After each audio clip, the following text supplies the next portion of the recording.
was clean. Hey everybody, welcome back to CRL Spotlight. I'm Andrew Ghai, your CRL caster, and today I'm with a member of Energy who a year ago may have needed an introduction, but today I'm pretty sure, Boeufmac, you're on everyone's fantasy Royale teams. How you feeling right now? Yeah, I'm feeling pretty good. Since we just made playoffs, team's very happy, and yeah, I'm happy too. Yeah, I mean, that's you making playoffs for 2 seasons in a row, and before we talk about your success here with Energy, let's talk a little bit about you and Team Liquid. Last season, you really didn't showcase a lot of your talent. Now, you did at WCG. You really came through there, but during the regular season, you played in 1v1 set, and I think you went 0-2, and I think you were 2-2 in King of the Hill. So what happened with Team Liquid that made you kind of move over to Energy? Well, I just felt like there wasn't really space for me in the team anymore. There was too many like big names already, and I couldn't really do what I'm doing like here, because I needed like a team where I could fit in better, and that's what I thought Energy would bring for me, and that's why I moved. Yeah, I mean, making a name for yourself is something you've definitely done this season, and being surrounded by those big names in Liquid, I see why you wanted to move yourself over to Energy. Now, talk to me a little bit about the way that you've done this. Now, you are always in the highest pressure situation. You are usually always the last man up in King of the Hill, and you're always in that 1v1 set. This is a big arena. There's a lot of people watching, especially today. How do you keep calm in those very high pressure situations? I just take a lot of deep breaths, drink a lot of water, and just not try and overthink it. Just play match by match, one match at a time. You know, like just think about like each individual game rather than like the whole set as a whole. So talking in your 1v1 set, you usually drop one game. You usually lose one game in your 1v1 set, and you pick up the other 2. What do you learn in that 1v1 that you lose? What is it in that game specifically? You're one of the only guys in the 1v1 who pretty much always loses one game and then turns around and takes the set. So what are you taking from your opponent in that loss? I feel like I take a lot of knowledge in terms of what they're preparing in terms of decks for me, and that means going into the third game, I can pick a deck that's good against what they're going to play, and then I can obviously get a good matchup, and then I can win it. Mental games. You're always what feels like a step ahead of your opponents. Now, are you always keeping track of elixir, cycle? Is this something that you're always keeping track of both? Because I know there's some players that are really good at, for instance, counting cards, but they can't keep the elixir count in their head. Talk to me about how you layer the importance of those, I guess, aspects of gameplay and strategy. So usually I try and count elixir just by the cards on the field, you know, like the interactions, like how much elixir you spend, how much I spend. And then I don't think it's kind of hard to do late game, especially in double elixir when there's a lot of cards on the board. So you kind of just have to like forget about it in double elixir unless you can do it, and then just focus more on cycle and double elixir. But you should be able to do both in single elixir.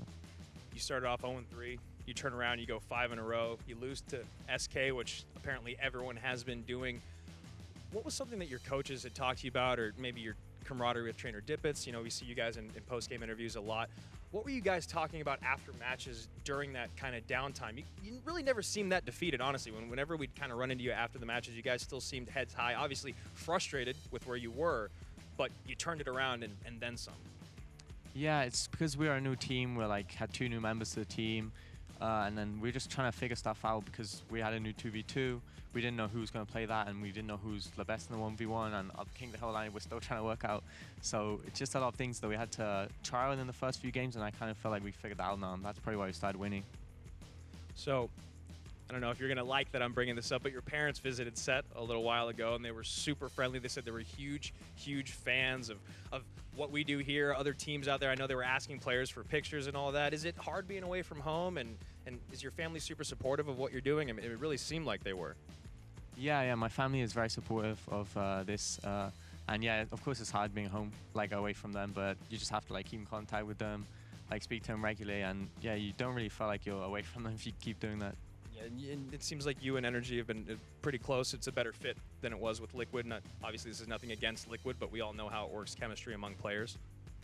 Yeah, it's very important to like be around a team that you like and have fun with. So you're not only like friends in game, but also out of game. And yeah, that's what I feel like Energy is for me. One thing that you guys have mentioned a lot and on and off camera is kind of learning from one another. What are some of the things you feel like you've taught your teammates and other stuff that you've learned from them? I mean, again, since the beginning of last year, we were kind of told up at the caster's booth that Boeufmac is arguably one of the best head-to-head players in the world, but we hadn't seen it yet. it seemed like everyone else knew about that. So are there things that they helped you learn or that you have taught them to put you in this position now? Yeah, I felt like the coach, like Chief J, he's really helped me like with my mentality, like in games, and also George, like trainer Dippets, like with the deck selection, he's really helped me like see how I can like prepare well against someone. And it's mainly matchups when you play against someone, so that's a massive part of like the head-to-head play, and that's think of why I've been doing so well. So you're in playoffs. This is huge. Energy is in playoffs. They've struggled in the past before, but now with your new team, your new lineup, you guys are looking stronger than ever. Is there anything that you're worried about moving in? Is there any team specifically you feel like that has your number, or are you guys just riding high right now and ready to go? I feel like we can beat any team when it's our day, and I don't feel like there's any team that can stop us going to playoffs really. So yeah. All right, well, confidence. I absolutely love that. Being an up-and-comer, being a man who is very, very successful and very popular now, are there any tips, tricks, advice you can give to guys out there? There's a lot of not smaller leagues, but up-and-coming leagues like CCS, for instance, that are kind of shaping people to come into CRL, BGW, things like that. Do you have any advice for these young guys? Yeah, just try and make contacts in the community, especially with like CRL players. I know a few semi-pros that I speak to. We don't necessarily play Clash Royale, but we're friends outside of the game, and I feel like it's really important. Like if they want to get into CRL, they need to know people, So yeah. And what after playing? What after being a pro? Is esports going to be a thing for you for a long time? Do you see yourself maybe moving into management, coaching, or do you just want to be a player forever? I'll try and be a player for as long as possible, but I obviously want to go to college and university and get like a degree and get a real job. Yeah, has that been, and you said that your family doesn't have issues that we've heard that from a lot of different pros, their parents kind of having issues with putting real life on hold, even though esports is clearly proven to be a very, very big thing that's going to be around for a long time. And do you think university is something that's going to happen soon, or is that something you're going to take on in a few years? Yeah, I definitely think it's like the long-term plan in a few years. We just have to see how like CRL goes, and if it's going well, I just stay here and do what I'm doing. All right, well, it's going very, very well for you right now, Charlie. Thank you so much for sitting down with me, giving a little advice to the people out there, and best of luck to you and Energy in the playoffs, and can't wait to see what you do, man. Thank you. Yeah, of course.